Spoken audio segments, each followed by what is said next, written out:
മാന്യനായ കൃഷ്ണൻ നായർ മാഷ്, പുസ്തക സ്വീകരണത്തിന് വേദിയിൽ സന്നിഹിതയായിട്ടുള്ള ബഹുമാന്യ പ്രൊഫസർ ചന്ദ്രമണി ടീച്ചർ, ഇന്നത്തെ ഈ പരിപാടിയുടെ കേന്ദ്ര ബിന്ദുവായ നമ്മുടെ ഏവരുടെയും പ്രിയങ്കരനായ പ്രൊഫസർ KV രാമകൃഷ്ണൻ മാഷ്, അദ്ദേഹത്തിൻ്റെ ജീവിത സഖാവ് ബഹുമാനിയായ ടീച്ചർ, വേദിയിലും സദസ്സിലും സന്നിഹിതരായിട്ടുള്ള മറ്റ് ബഹുമാന്യരെ, പ്രിയ സുഹൃത്തുക്കളെ,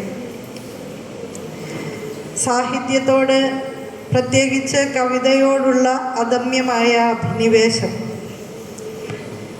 സ്നേഹസുരഭിലമായ ഹൃദയം, നിറഞ്ഞ സഹൃദയത്വം, സാത്വിക ഭാവങ്ങളോടുകൂടിയ പെരുമാറ്റവും വാക്കുകളും, ഇതൊക്കെ ചേർന്നാൽ നമ്മുടെ രാമകൃഷ്ണൻ മാഷായി എന്നാണ് എനിക്ക് തോന്നുന്നത്.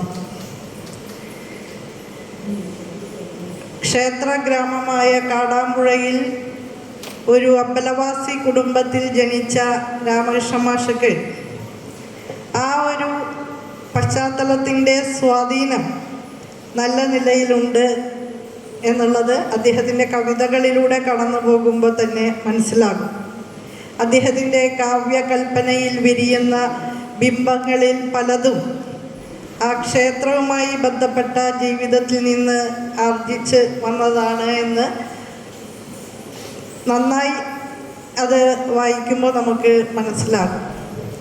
അങ്ങനെയുള്ള രാമകൃഷ്ണൻ മാഷ് അദ്ദേഹത്തിൻ്റെ കുട്ടിക്കാലം കഴിഞ്ഞ് 10ാം ക്ലാസ് പൂർത്തീകരിക്കുമ്പോഴേക്കും സർക്കാർ സർവീസിൽ ഒരു ഗുമസ്തനായി ജോലിയിൽ പ്രവേശിച്ചു. പക്ഷേ അത് പോരാ എന്ന ആ ഒരു ദൃഢനിശ്ചയത്തിൻ്റെ ഭാഗമായി കുറച്ച് കഴിഞ്ഞ് കോളേജിൽ ചേർന്ന് പഠനം ആരംഭിച്ചു. അപ്പോൾ മറ്റ് വിദ്യാർത്ഥികളെയൊക്കെ അതിശയിക്കുന്ന പഠന വൈഭവത്തോടു കൂടി തന്നെയാണ് അദ്ദേഹം കലാലയ ജീവിതത്തിലൂടെ കടന്നുപോയത് എന്നാണ് മനസ്സിലാക്കാൻ സാധിക്കുന്നത്. ഇവിടെ വന്നതിന് ശേഷമാണ് ഈ ആത്മകഥ കയ്യിൽ ലഭിക്കുന്നത്. കുറച്ച് നേരത്തെ ലഭിച്ചിരുന്നെങ്കിൽ എന്ന് ഞാനിപ്പോൾ ആഗ്രഹിച്ചു പോവാം. അപ്പം അങ്ങനെ വിശിഷ്ടനായൊരു വിദ്യാർത്ഥിയായിട്ടാണ് അദ്ദേഹം മഹാരാജാസ് കോളേജിൽ പഠിച്ചത്. കൂടെ ഇരിക്കുന്ന ചന്ദ്രമണി ടീച്ചർ സഹപാഠിയായിരുന്നു. അങ്ങനെയുള്ള നമ്മുടെ രാമകൃഷ്ണൻ മാഷ് കവിതയുടെയും എഴുത്തിൻ്റെയും ഒക്കെ വഴികളിലൂടെ സഞ്ചരിക്കുക എന്നുള്ളത് ആ കാലത്ത് തന്നെ ഒരു യുവാവ് എന്ന നിലയിൽ തന്നെ ജീവിതത്തിലെ ഏറ്റവും വലിയ അഭിലാഷമായിട്ട് തന്നെ കൊണ്ടുപോകുകയും നിരന്തരം മാതൃഭൂമിയിലേക്ക് കവിതകൾ അയച്ചു കൊടുക്കുകയും ഒക്കെ ചെയ്തിരുന്നു എന്നാണ് വായിക്കാൻ സാധിച്ചത്. ആദരണീയനായ NV കൃഷ്ണവാര്യർ വളരെ കൃത്യതയോടുകൂടി ആ കവിതകളിലൂടെ കടന്നുപോയി കവിതകൾ സംബന്ധിച്ച കാര്യങ്ങൾ വിശദമായി മാർജിനിൽ രേഖപ്പെടുത്തി തിരിച്ചയക്കാറ് പതിവുണ്ട്. അതിനുശേഷം ഒരിക്കൽ ഇത് വളരെ നന്നായിരിക്കുന്നു, ഈ കവിത ഇത് പ്രകാശനം ചെയ്യുകയാണ്, പബ്ലിഷ് ചെയ്യുകയാണ് എന്ന് ഒരു കത്ത് വന്നതും അത് വളരെ സന്തോഷത്തോടു കൂടി യുവാവായ രാമകൃഷ്ണൻ മാഷ് ആഘോഷിച്ചതായും ഒക്കെ വായിക്കുമ്പോൾ വളരെയധികം സന്തോഷവും അഭിമാനവും ആ യുവാവിനെ കുറിച്ച് ഇപ്പോൾ തന്നെ അനുഭവപ്പെടുന്നുണ്ട്.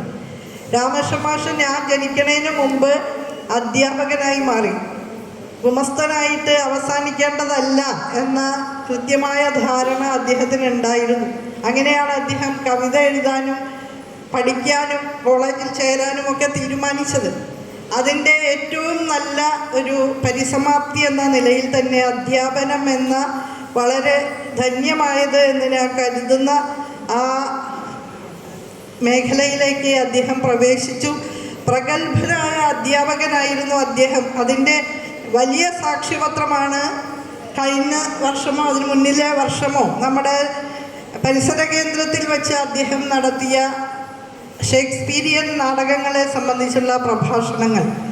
അത്ര ഗംഭീരമായ അധ്യാപന വൃത്തിയിൽ നിന്ന് അദ്ദേഹം ഇത്ര പ്രാഗൽഭ്യത്തോടെ ക്ലാസ്സുകൾ കൈകാര്യം ചെയ്തിരുന്ന കുട്ടികളുടെയൊക്കെ പ്രിയങ്കരനായ അധ്യാപകനായിരുന്ന രാമകൃഷ്ണൻ മാഷ് എന്തുകൊണ്ടാണ് ആ ജോലി വേണ്ട എന്ന് വെച്ച് മാതൃഭൂമിയിലെ സഹപത്രാധിപരായി ജോയിൻ ചെയ്യാൻ തീരുമാനിച്ചത് എന്നുള്ളത് എനിക്ക് അറിയില്ല. അതെന്താ അങ്ങനെ മാഷ് അധ്യാപനത്തെ ഉപേക്ഷിച്ചത് എന്നുള്ളത് ഒരു പഴയ അധ്യാപിക, ഞാനും കൂടി ഒരു അധ്യാപികയായിരുന്നല്ലോ, ആ നിലയിൽ മാഷോട് എനിക്ക് ചോദിക്കണം എന്ന് ഉദ്ദേശിച്ചൊരു ചോദ്യമായിരുന്നു. എന്തായാലും മാതൃഭൂമിയിൽ പത്രാധിപരായിട്ടും അദ്ദേഹം ആ വൈഭവത്തോടെ തന്നെ പ്രവർത്തിച്ചു. റിട്ടയർ ചെയ്തതിന് ശേഷം കോട്ടക്കൽ ആര്യ വൈദ്യശാലയുടെ പബ്ലിക്കേഷൻ വിഭാഗത്തിൽ അതിനെ നയിച്ചുകൊണ്ട് വളരെ അർത്ഥപൂർണമായ നിലയിൽ പ്രവർത്തിച്ചു. കവനകൗമുദിയുടെ എഡിറ്റർ എന്നുള്ള നിലയിൽ ഞാൻ അങ്ങനെയാണ് രാമകൃഷ്ണൻ മാഷെ കൂടുതലായിട്ട് അറിയുന്നത്. എൻ്റെ ജീവിത പങ്കാളിയായിട്ടുള്ള വിജയരാഘവൻ മാഷയുടെ വളരെ അടുത്ത ഒരാളാണ്. ഞങ്ങൾ ഏത് വാടക വീട്ടിലും മാറി മാറി താമസിക്കുമ്പോഴും ആ അഡ്രസ്സിൽ കവനകൗമുദി കൃത്യമായി എത്തിച്ചേരാറുണ്ട് എന്നുള്ളതാണ് രാമകൃഷ്ണൻ മാഷെ കുറിച്ച് ഏറ്റവും അത്ഭുതാദരങ്ങളോടെ ഞാൻ കണ്ട ഒരു പ്രധാനപ്പെട്ട കാര്യം. അത് വായിക്കുന്നവരിലേക്ക് എത്തിക്കണം എന്ന് ഉള്ളുഷ്ണിച്ച് ചിന്തിക്കുന്ന ഒരു വലിയ മനസ്സാണ് ഞാൻ അതിൻ്റെ പിന്നിൽ കണ്ടത്. ഏറ്റവും സ്നേഹാദരപൂർവം ഞാൻ അതിന് മാഷോട് നന്ദി രേഖപ്പെടുത്തുകയാണ്. മാഷ് ചുറ്റിലുള്ള എല്ലാവരിലോടും വളരെ ആ സ്നേഹത്തിൻ്റെ പ്രകാശം ചൊരിഞ്ഞതുകൊണ്ടാണ് നിറഞ്ഞ സദസ്സിൽ ഒരു ദിവസം മുഴുവൻ നീണ്ടു നിൽക്കുന്ന ആദര സമ്മേളനം മാഷയ്ക്ക് വേണ്ടി ഒരുക്കാൻ ഇവിടെ സാധിച്ചത് എന്നുകൂടി ഞാൻ അനുസ്മരിക്കുകയാണ്. കഴിഞ്ഞ മാഷിൻ്റെ പുസ്തക പ്രകാശനം ആ വേദിയിൽ ഞാൻ ഉണ്ടായിരുന്നു. അന്ന് ജീവിത സഹയാത്രികയെ കുറിച്ച് അദ്ദേഹം എഴുതിയ വരികൾ അവിടെ ആരോ ആലപിക്കുകയുണ്ട്. എത്ര മനോഹരമായിരുന്നു ആ വരികൾ എന്ന് ആലോചിക്കുമ്പോൾ, ഇപ്പോൾ വേദിയിൽ അവർ രണ്ടുപേരും ഇരിക്കുന്നുണ്ട്. ഞാൻ ഇതുവരെ കുറേ കവിതകളൊക്കെ ഞാനും വായിച്ചിട്ടുണ്ട്. എൻ്റെ മേഖലയും അധ്യാപനമായിരുന്നു എന്നുള്ളത് കൊണ്ടും കുട്ടിക്കാലത്തെ കവിതയെ സ്നേഹിക്കുന്ന ഒരാളെന്നുള്ള നിലയിലും കവിതകൾ കുറേ വായിക്കാൻ സാധിച്ചിട്ടുണ്ട്. ഒരു ഭർത്താവ് ഭാര്യയ്ക്ക് ഇത്ര മനോഹരമായൊരു ട്രിബ്യൂട്ട് നൽകിയത് ഞാൻ വേറെ എവിടെയും വായിച്ചിട്ടില്ല എന്നാണ് എനിക്ക് തോന്നുന്നത്. അത്ര ഉജ്ജ്വലമായിട്ട് ഉള്ളിൽ നിന്ന് വരുന്ന ഒരു സ്നേഹപ്രവാഹമായിട്ടാണ് ആ കവിത അനുഭവപ്പെട്ടത്. ആദ്യം തോന്നിയ ആ ഒരു ആകർഷണം തുടങ്ങി പിന്നീട് പരുവപ്പെട്ട് അത് പക്വതയാർന്നു വരുന്ന ആ അനുഭവം, ഇത്ര മനോഹരമായൊരു ട്രിബ്യൂട്ട് ഭർത്താവിൽ നിന്ന് നേടിയെടുത്ത സഹധർമ്മിണിക്കിരിക്കട്ടെ ഒരു പട്ട് എന്നാണ് എനിക്ക് ഈ സന്ദർഭത്തിൽ പറയാനുള്ളത്. മാഷ എപ്പോഴും അവരെ ചേർത്ത് പിടിക്കുന്നു എന്നുള്ളതും വളരെ സന്തോഷത്തോടു കൂടി കാണാൻ സാധിക്കുന്നു.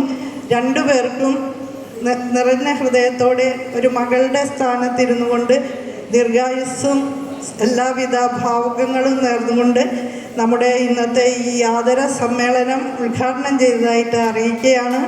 വാസ്തവത്തിൽ ഇവിടെ കുറേ നേരം കൂടി ഇരിക്കണം എന്ന ആഗ്രഹമുണ്ടെങ്കിലും വന്ദേ ഭാരത് ട്രെയിന് പോകേണ്ടതുണ്ട് എന്നുള്ളത് കൊണ്ട് മുഴുവൻ നേരം ഇരിക്കാൻ സാധിക്കില്ല എന്ന് ഞാൻ ഒരു മുൻകൂർ ജാമ്യം എടുക്കുകയാണ്. മാഷ് ഇനിയും നമ്മുടെ സാംസ്കാരിക തലസ്ഥാന നഗരിയിലെ സഹൃദയ ലോകത്തിൻ്റെ ഗുരുനാഥനായിട്ട് അവരെ കൈപിടിച്ച് നയിച്ചുകൊണ്ട് നമ്മോടൊപ്പം ഉണ്ട് എന്നുള്ളതിൽ അങ്ങേയറ്റം സന്തോഷവും അഭിമാനവും രേഖപ്പെടുത്തിക്കൊണ്ട് എൻ്റെ വാക്കുകൾ അവസാനിപ്പിക്കുന്നു. അഭിവാദ്യം. ബിന്ദു ടീച്ചർ നമ്മളോട് സംസാരിച്ചതിനും ഈ സെഷൻ്റെ ഉദ്ഘാടനം നിർവഹിച്ചതിനും ഇനി ഇവിടെ